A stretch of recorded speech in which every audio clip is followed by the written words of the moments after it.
खबरों का पंचनामा, हकीकत की पड़ताल राजन पंडित के साथ। आज मैं अगर आप लोगों से पूछूं कि भारत की नंबर 1 महिला पत्रकार का नाम बताइए, तो आप लोगों में से शायद बहुत से लोग अंजना ओम कश्यप का नाम लेंगे, बहुत से लोग चित्रा त्रिपाठी का नाम लेंगे, बहुत से लोग श्वेता सिंह का नाम लेंगे, या हो सकता है बहुत से लोग नेहा सिंह राठौर का भी नाम लें।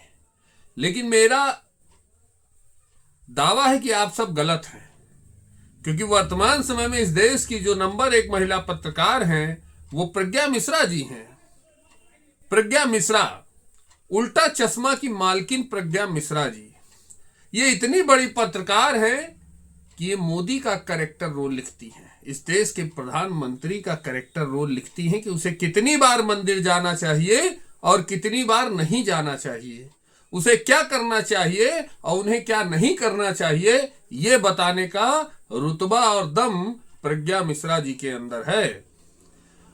ये वही प्रज्ञा मिश्रा है जिन्होंने बिहार के चुनाव को लेकर भविष्यवाणियां की थी कि इस बार बिहार से भाजपा मिट जाएगी, खत्म हो जाएगी, लेकिन जब परिणाम आया तो इनका मुंह देखने लायक था।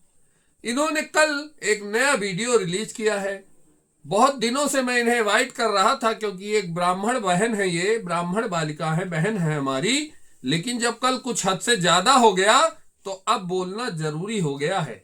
कल इन्होंने जो वीडियो जारी किया है, जरा उसे आप सुन लीजिए। पहले, भारत में आज तक 15 प्रधानमंत्री हुए, पंडित हुए, ठाकुर हुए, लाला हुए, पिछड़े हुए, लेकिन कोई प्रधानमंत्री इतना मंदिर मंदिर नहीं भागा जितना मोदी भागते हैं।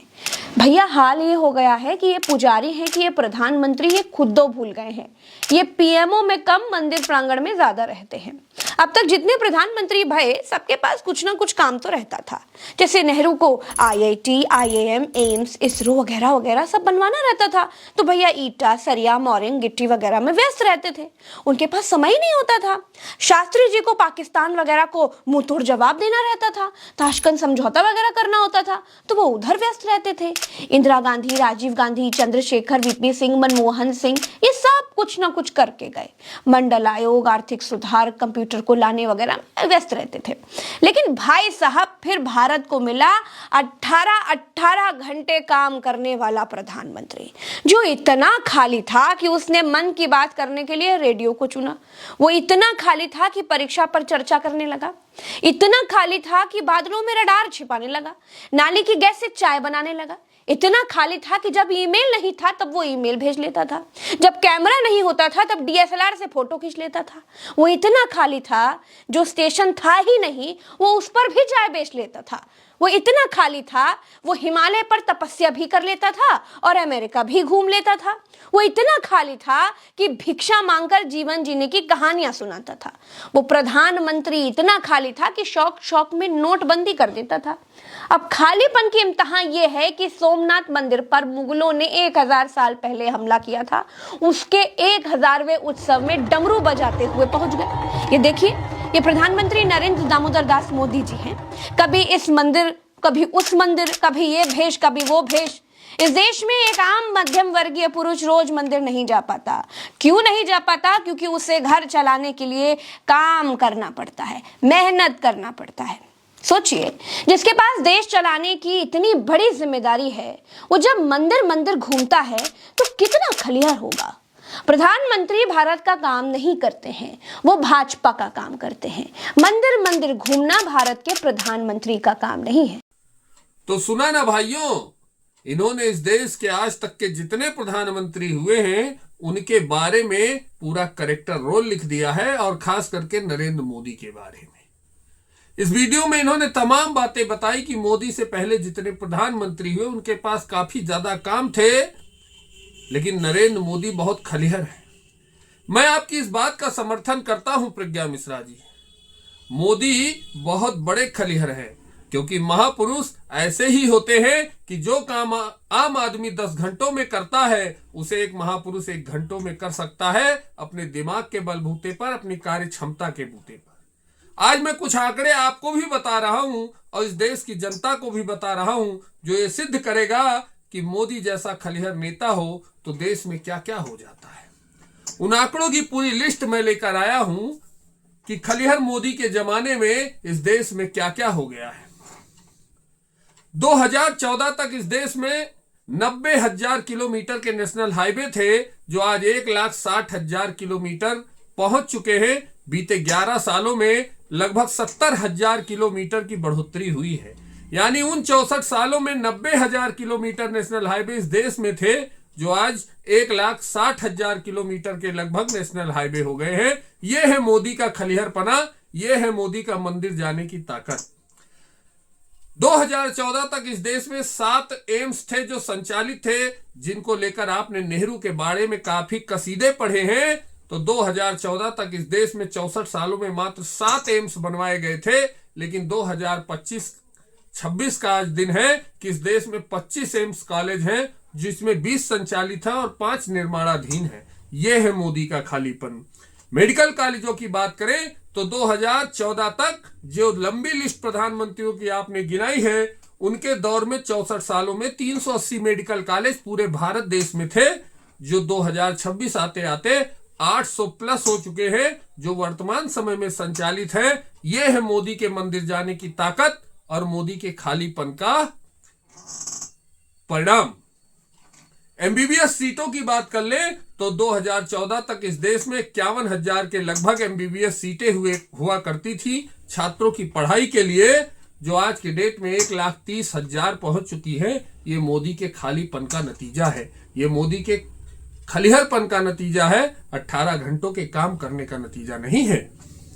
अगर रेलवे विद्युतीकरण की बात कर ले तो 2014 तक 64 वर्षों में 21,000 किलोमीटर रेलवे का विद्युतीकरण हुआ था, जो कि आज 70,000 किलोमीटर पहुंच चुका है। और यह लगभग संपूर्ण रेलवे नेटवर्क का 99% है, जो विद्युतीकरण का कार्य पूरा हो चुका है। यह माननीय नरेंद्र मोदी के खालीपन होने का नतीजा है। अमृत भारत स्टेशन स्कीम के तहत लगभग 1300 स्टेशन ऐसे हैं जिनका निर्माण हवाई अड्डों के तरह आधुनिक तरीकों से किया गया है, जिसमें से आधे से ज्यादा बनकर तैयार हो गए हैं, जिसमें आप अयोध्या का स्टेशन ले सकते हैं या गोमती नगर लखनऊ का रेलवे स्टेशन जाकर देख सकते हैं। बाकियों पे काम चल रहा है। ये मोदी के खलिहर होने का सबसे बड़ा प्रमाण है। हवाई अड्डों की बात करें तो 64 सालों में 2014 तक 74 हवाई अड्डे इस देश में संचालित होते थे, जो आज 164 की आंकड़े को पार कर चुके हैं। ये नरेंद्र मोदी और भाजपा क्या खालीपन का, खलिहरपन का परिणाम है। यह भी प्रज्ञा मिश्रा जी आपको जानना चाहिए। विदेशी मुद्रा भंडार की बात कर ले तो 2014 तक लगभग 304 अरब डॉलर का विदेशी मुद्रा भंडार भारत के पास था, जो कि 64 वर्षों की मेहनत के बाद इकट्ठा हुआ था। वह आज 700 अरब डॉलर के रिकॉर्ड स्तर को तोड़ चुका है।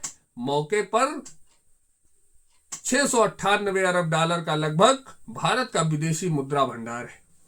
सोने के भंडारण की बात कर ले तो यही भारत देश है जब इस देश के महान अर्थशास्त्री चुप्पा महाराज मनमोहन सिंह ने कहा था कि भारत को अपना सोना गिरवी रखना पड़ेगा। एक दौर कांग्रेस के समय में वो भी आया था, उन प्रधानमंत्रियों के समय में जिनका नाम आपने लंबी लंबी लिस्ट में गिनाया है। और एक आज का दौर है कि लगभग 880 टन सोना भंडारण भारत के पास मौकाए वारदात पर मौजूद है। ये मोदी के खलिहरपना का नतीजा है, ये मोदी के मंदिर जाने का नतीजा है। मेड इन इंडिया जैसे प्रोजेक्ट की बात कर ले तो लगभग 15 लाख करोड़ रुपए का मेक इन इंडिया का सेक्टर था। भारत में निर्माण का सेक्टर था, जो लगभग 30 लाख करोड़ का वर्तमान समय में हो चुका है। यह है 64 साल बनाम 11 साल का मोदी के खलिहरपन होने का नतीजा। स्मार्टफोन आज भारत में 99% निर्माण हो रहे हैं, जो 2014 में एक भी नहीं होते थे। यह मोदी के खलिहरपन का नतीजा है माननीय प्रज्ञा मिश्रा जी। और एफडीआई लगभग 70% बढ़ चुका है। यह मोदी के खालीपन का नतीजा है, मोदी के मंदिर मंदिर घूमने का परिणाम है। आप जैसी 2 कौड़ी की पत्रकार नरेंद्र मोदी को चैलेंज करेंगी, नरेंद्र मोदी का कैरेक्टर रोल लिखेंगी। इस देश की जनता ने लगातार तीसरी बार प्रधानमंत्री बनाकर यह सिद्ध किया है, यह बताया है कि मोदी ने खाली होते हुए भी, मंदिर घूमते हुए भी इस देश में वो काम करके दिखा दिया जो बीते 64 सालों में तमाम प्रधानमंत्री आए और गए नहीं कर पाए। और सबसे बड़ी बात, उन 64 सालों में उस एक प्रधानमंत्री का नाम गिनाने में शायद आपको शर्म आई, जिनका नाम था माननीय अटल बिहारी वाजपेयी। अगर उनके 5 साल के कार्यकाल को हम हटा दें तो ये 64 साल के जो आंकड़े हैं ना, ये धरती को छूने लगेंगे। लेकिन मोदी के 11 सालों के आंकड़े आज भी आसमान छू रहे हैं और आने वाले दौर में जाने कहां होंगे। ये भारत उभरती हुई अर्थव्यवस्था का सितारा यूं ही नहीं बना है, ये मोदी के 18 घंटे काम करने की क्षमता के दम पर बना है, मंदिर मंदिर घूमने की ताकत से बना है। इसलिए इस देश की जनता को पता है कि मोदी खलीहर थे या नेहरू खलीहर थे या इंदिरा ने क्या किया था, यह देश की जनता सब जानती है। तुम्हें बताने की जरूरत नहीं है मैडम प्रज्ञा मिश्रा जी। बिहार के चुनाव में इतनी बड़ी मुंह की खाने के बाद भी मिलते हुए पैसों की ताकत है जो आपके मुंह से आज भी कांग्रेसी प्रधानमंत्रियों के कसीदे पढ़ने से आप पीछे नहीं आ रही हैं। तो मित्रों, आपकी इसके बारे में क्या राय है? इन आंकड़ों को लेकर आप क्या कहते हैं? कमेंट में जरूर बताइएगा और वीडियो पसंद आया होगा तो लाइक और शेयर जरूर करिएगा। मिलेंगे किसी नई वीडियो के साथ। जय श्री राम, जय हिंद, वंदे मातरम।